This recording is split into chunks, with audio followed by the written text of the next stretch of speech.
Whatever my lot, you have taught me to say, it is well, it is well with my soul. It is well with my soul. It is well, it is well with my soul.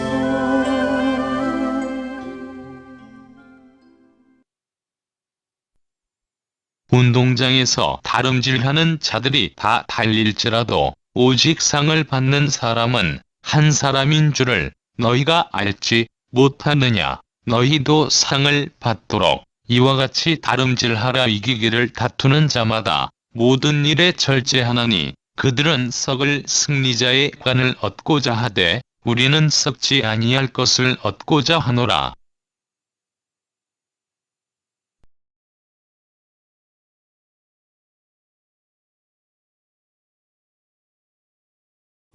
오늘은 운동 경기자의 비유라고 하는 제목으로 함께 은혜를 나누고자 합니다. 바울은 자신의 생활을 자유절제의 산모범으로 제시하면서 고린도 성도들로 하여금 자유를 절제하도록 촉구한 사실을 오늘 본문은 기록하고 있습니다. 여기서 바울은 스스로의 권리를 제한한 궁극적인 목적에 대해서 설명하고 있는데, 운동 경기자의 비유를 통해서 절제를 권면하고 있는 내용이 본문의 내용입니다. 바울은 당시 고린도에서 매년 3년마다 벌였던 운동 경기인 이스티안 경기를 비유로 부단한 연습과 절제의 훈련이 필요함을 말씀하고 있습니다. 당시 운동 경기자들은 이 단 한 번의 승리의 영광을 얻기 위해서 부단한 연습과 절제의 훈련을 하였던 것입니다. 바울은 이처럼 고린도 교인들에게 익숙한 운동 경기자의 경우를 신뢰로 들으면서 하나님 나라의 영원한 면류관을 얻기 위해서 그리스도를 표대로 삼고 마치 결승점을 향하여 달리는 선수와 같이 정진하는 성도들 역시 이 땅에서 자기의 자유를 제한하는 철저한 절제의 삶을 살아야 함을 교훈한 것입니다. 사실 하나님께서 예비해 놓으신 의와 생명의 면류관에 비하면 결국에는 썩어 없어질 월계관은 아무것도 아닌 것입니다. 그럼에도 불구하고 운동선수들이 그것을 얻기 위해서 그토록 뼈를 깎는 듯한 고통을 감내하며 모든 사사로운 욕망을 절제한다면 과연 영원한 의의 면류관을 얻기 위해 정진하는 우리 성도들은 얼마나 더더욱 자신을 다스리며 절제와 경건의 훈련을 쌓아야 하겠습니까? 우리의 신앙생활은 마치 마라톤 경기와도 같습니다. 바울 사도는 육상 경기를 비유로 들고 있습니다. 이것은 매우 적절한 비유입니다. 왜냐하면 올림픽 다음가는 이스티안 경기가 고린도에서 열렸기 때문입니다. 그러므로 고린도 교인들은 육상 경기를 비유로 한 바울의 교훈을 매우 잘 이해하였을 것입니다. 여러분, 바울의 비유대로 우리의 신앙생활은 경주하는 것, 특히 마치 마라톤 경주와 같습니다. 우선 신앙의 경주는 동료와 함께하는 경주라는 점에서 마라톤 경주와 같습니다. 마라톤은 혼자 하는 경주가 아닙니다. 같은 지역, 같은 국가에서 출전한 동료 선수들과 무리지어 뜁니다. 그래서 어느 한 동료가 처음에 이끌고 뛰는가 하면 막판에 스포트를 올리는 선수도 있습니다. 그러므로 동료 간의 호흡이 잘 맞아야 합니다. 신앙 경주는 또한 법대로 해야 한다는 점에서 마라톤 경주와 같습니다. 마라톤 경주는 법대로 하는 경주입니다. 정해진 법과 규칙대로 뛰어야 하는 것입니다. 또한 신앙의 경주는 목적지가 있다는 점에서 마라톤 경주와 같습니다. 마라톤 경기는 오직 목적지만을 바라보고 뛰는 경기입니다. 목적지를 모르고 자기 멋대로 뛰면 아무리 잘 뛰어도 인정을 받을 수가 없습니다. 바울 사도는 고백하기를 표대를 향하여 그리스도 예수 안에서 하나님이 위에서 부르신 부름의 상을 위하여 쫓아가노라고 했습니다. 성도는 하나님이 지정해 주신 신앙의 목적지를 바로 알고 뛰어야 합니다. 그것은 저 천국 영생입니다. 영생을 목적지로 정하지 않고 신앙생활 한다면 하나님께 참된 성도로 인정받을 수가 없을 것입니다. 끝으로 신앙의 경주는 완주해야 의의가 있다는 점에서 마라톤 경주와 같습니다. 마라톤 경기는 목적지까지 완주하는 것이 중요합니다. 그래서 우리는 꼴찌로 들어온 선수에게도 동일하게 박수를 보내는 것입니다. 처음에 아무리 잘 뛰었어도 목적지에 도착하지 않고 중도 포기를 하면 아무 의미도 없는 것입니다. 마라톤의 의의는 목적지까지 완주하는 것입니다. 마찬가지로 신앙의 경주도 저 영생 천국까지 완주하는 것이 중요합니다. 그러므로 사도 바울은 디모데에게 믿음의 선한 싸움을 싸우라, 영생을 취하라, 이를 위하여 내가 부르심을 입었고 많은 증인 앞에서 선한 증거를 증거하였도다 라고 하였습니다. 여러분, 우리의 목적지는 어디입니까? 이 세상에서 잘 살고 성공하고 부귀영화를 누리고 명예를 얻는 것입니까? 그것이 아닙니다. 바로 영생이 우리의 목적지입니다. 우리는 신앙의 경주를 끝까지 완주하여 영생을 취하야만 하는 것입니다. 여러분, 우리는 오늘도 달리고 있습니다. 달리다 넘어지는 경우도 더러 있고 뒤처지는 경우도 있습니다. 그러나 어찌하든지 영생이라는 목적지까지 완주하는 성도들이 되어야 하겠습니다. 바울은 내가 이미 얻었다 함도 아니요 온전히 이루었다 함도 아니라 오직 내가 그리스도 예수께 잡힌 바 된 그것을 잡으려고 쫓아가노라.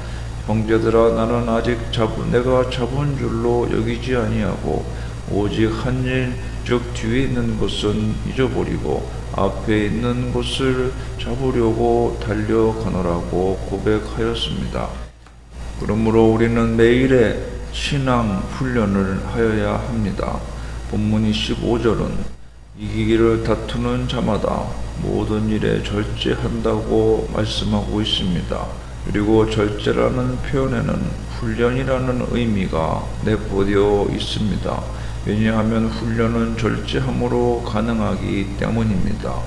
실로 경기자가 우승하기 위해서는 철저히 자기를 절제하며 고된 훈련을 감내해야만 합니다. 고대 그리스 운동 경기자들은 경기에 앞서 통상 10개월가량의 고된 훈련을 받았습니다. 그래서 음식이나 오락이나 수면 시간 등 모든 일에 있어서 자기를 절제하여야만 하였습니다. 마찬가지로 성도는 신앙의 경주를 하는 운동선수입니다. 이 경주에서 이기려면 매일 신앙 훈련을 하여야 합니다. 그 첫 번째 훈련이 절제입니다. 운동선수들은 경기를 위하여 술도 끊고 담배도 끊고 부부관계도 금하는 경우가 있습니다. 이처럼 신앙의 경주를 하는 우리에게 있어서 말씀 안에서 자기를 절제하는 일은 매우 유용한 신앙 훈련입니다. 세상에 대한 탐심을 절제하고 자신의 육신의 정욕을 절제하는 것이 신앙의 경주에서 이길 수 있는 비결입니다. 그러므로 성도들은 자신을 절제하는 훈련을 해야 합니다. 절제를 잘하는 성도가 신앙의 경주에서도 승리할 수가 있습니다. 두 번째로는 경건의 연습을 하여야 합니다. 바울은 육체의 연습은 약간의 유익이 있으나 경건의 연습은 범사에 유익하니 금생과 내생에 약속이 있느니라. 밑보다 이 말이여 모든 사람들이 받을만 하도다 라고 말씀하고 있습니다. 우리는 예배 생활의 훈련을 하여야 합니다. 예배 생활은 천국 생활의 연습입니다. 그러므로 성도는 교회 예배에 적극적으로 참여하는 생활을 하여야 합니다. 그리고 사랑의 생활을 연습해야 합니다. 이것이 경건의 연습입니다. 세 번째로는 자기 강화 훈련을 해야 합니다. 운동선수가 자기의 힘을 강화시키기 위하여 노력하듯 성도들은 자신의 신앙 강화를 위하여 노력하여야 합니다. 그래서 베드로 사도는 너희가 더욱 힘써 믿음의 덕을, 덕의 지식을, 지식의 절제를, 절제의 인내를, 인내의 경건을, 경건의 형제 우애를, 형제 우애의 사랑을 공급하라고 베드로후서 1장에 말씀하고 있습니다. 여러분, 모든 운동 선수들은 웨이트 트레이닝을 날마다 합니다. 근력을 길러 더 강한 기초 체력을 만들기 위해서입니다. 이와 같이 성도들도 신앙의 덕목을 강화하는 훈련을 쌓아야 강건한 신앙을 소유한 사람이 될 수가 있습니다. 여러분, 이는 평소에 자기 신앙 강화 훈련을 해야 한다는 것입니다. 성도들도 평소에 절제 훈련, 경건의 훈련, 신앙 덕목 강화 훈련을 잘해야 합니다. 그래야 신앙의 경주에서 승리할 수가 있습니다. 여러분 모두 신앙의 훈련을 철저히 하여 주님의 거룩한 능력으로 무장하는 성도가 되시기를 바랍니다. 이렇게 하여 우리가 받을 상급은 과연 무엇입니까? 성도가 받을 상급은 썩지 않을 것입니다. 사도 바울은 저희는 썩을 멸류관을 얻고자 하되 우리는 썩지 아니할 것을 얻고자 하노라고 선언합니다. 고린도 지역에서 개최되었던 미스티안 경기에서는 우승자에게 월기수나 솔잎 또는 어린 파슬리 잎을 엮어 만든 화환을 머리에 씌워 주었습니다. 또 올림픽 경기에서는 우승자에게 야생 감나무 잎으로 엮은 화환을 씌워 주었습니다. 이처럼 나뭇잎으로 엮어 만든 그런 멸류관들은 경기자들에게 최고의 영예를 상징하는 것이었습니다. 그러나 그런 멸류관은 금방 시드는 것이었고 그것을 쓴 우승자의 영예 역시 덧없는 것이었습니다. 그것은 세월이 흐름에 따라 사라질 것이었기 때문입니다. 그런데 바울 사도는 우리는 썩지 아니할 것을 얻고자 하노라고 하였습니다. 그렇습니다. 신앙의 경주에서 승리한 자에게는 썩지 아니할 것이 상급으로 주어집니다. 저 천국에서 썩지 아니할 얻게 될 것이 과연 무엇일까요? 먼저 썩지 않는 몸을 얻게 됩니다. 바울은 이 썩을 것이 썩지 아니함을 입고 이 죽을 것이 죽지 아니함을 입을 때에는 사망이 이김의 삼킴바 되리라고 고린도 전서 15장에 기록하였습니다. 성도들은 주님이 재림하실 때 신령한 육체를 지닌 자들로 다 부활하게 됩니다. 부활한 몸은 결코 썩지 않을 하늘의 몸입니다. 우리는 이 신령한 몸을 사모하며 신앙의 경주에 최선을 다해야 합니다. 또한 성도는 진동치 않을 나라를 얻게 됩니다. 히브리서 12장에 그러므로 우리가 진동치 못할 나라를 받았은즉 이라고 말씀합니다. 우리가 거하는 이 현 세상은 주님이 재림하실 때 진동하고 없어져 버릴 세계입니다. 그러므로 돈 많은 재벌들도 소멸되며 막강한 군사 권력도 다 소멸될 것입니다. 그러나 우리는 진동치 않을 저 하늘나라를 얻고 그곳에서 영원히 살게 될 것입니다. 지진이 나도 세상의 건물이나 논밭이 다 휩쓸고 지나가게 되는데, 주님이 재림하실 때에는 이런 일시적인 지진과는 비교할 수도 없이 천지가 완전히 뒤집어지게 될 것입니다. 옛 세계는 뒤집어 사라지고 신천신지가 도래하게 될 것을 성경은 증거합니다. 그런 신천신지에서 성도는 살게 되는 것입니다. 그러므로 감사하지 않을 수가 없습니다. 성도들은 주님 재림 후 그리스도와 함께 이러한 천국 기업을 얻게 될 것입니다. 천국의 기업은 땅에 있는 기업들과 다르게 영광스럽고 영구한 것이 될 것입니다. 세상 재벌들의 기업을 보면 영원할 것 같지만 허망하게 무너지며 쇠하고 부패하는 모습을 봅니다. 모든 것을 다 가진 것 같았던 재벌 총수가 휠체어를 타고 자식들에게도 사랑받지 못하며 쓸쓸히 외로이 죽음을 맞이하는 모습을 매스컴을 통해서 보면 참으로 이 세상의 권력과 부귀영화도 덧없다라는 생각을 하게 됩니다. 그러나 우리가 그리스도와 함께 얻을 천국 기업은 썩을 것이 없습니다. 아름다움도 쇠하고 젊음도 늙어지며 세상의 부귀영화도 그 빛을 잃고 쇠하여지고 부패하여지지만 그리스도와 함께하는 천국에서 누릴 기업은 썩는 일이 없고 쇠할 일이 없습니다. 날이 가면 갈수록 그 영광과 고귀함이 더 드러날 것입니다.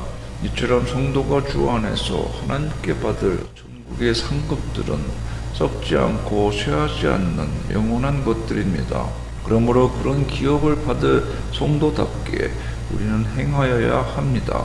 땅의 것들에 대한 탐심과 애착을 끊고 위의 것을 찾는 생활을 하여야 합니다.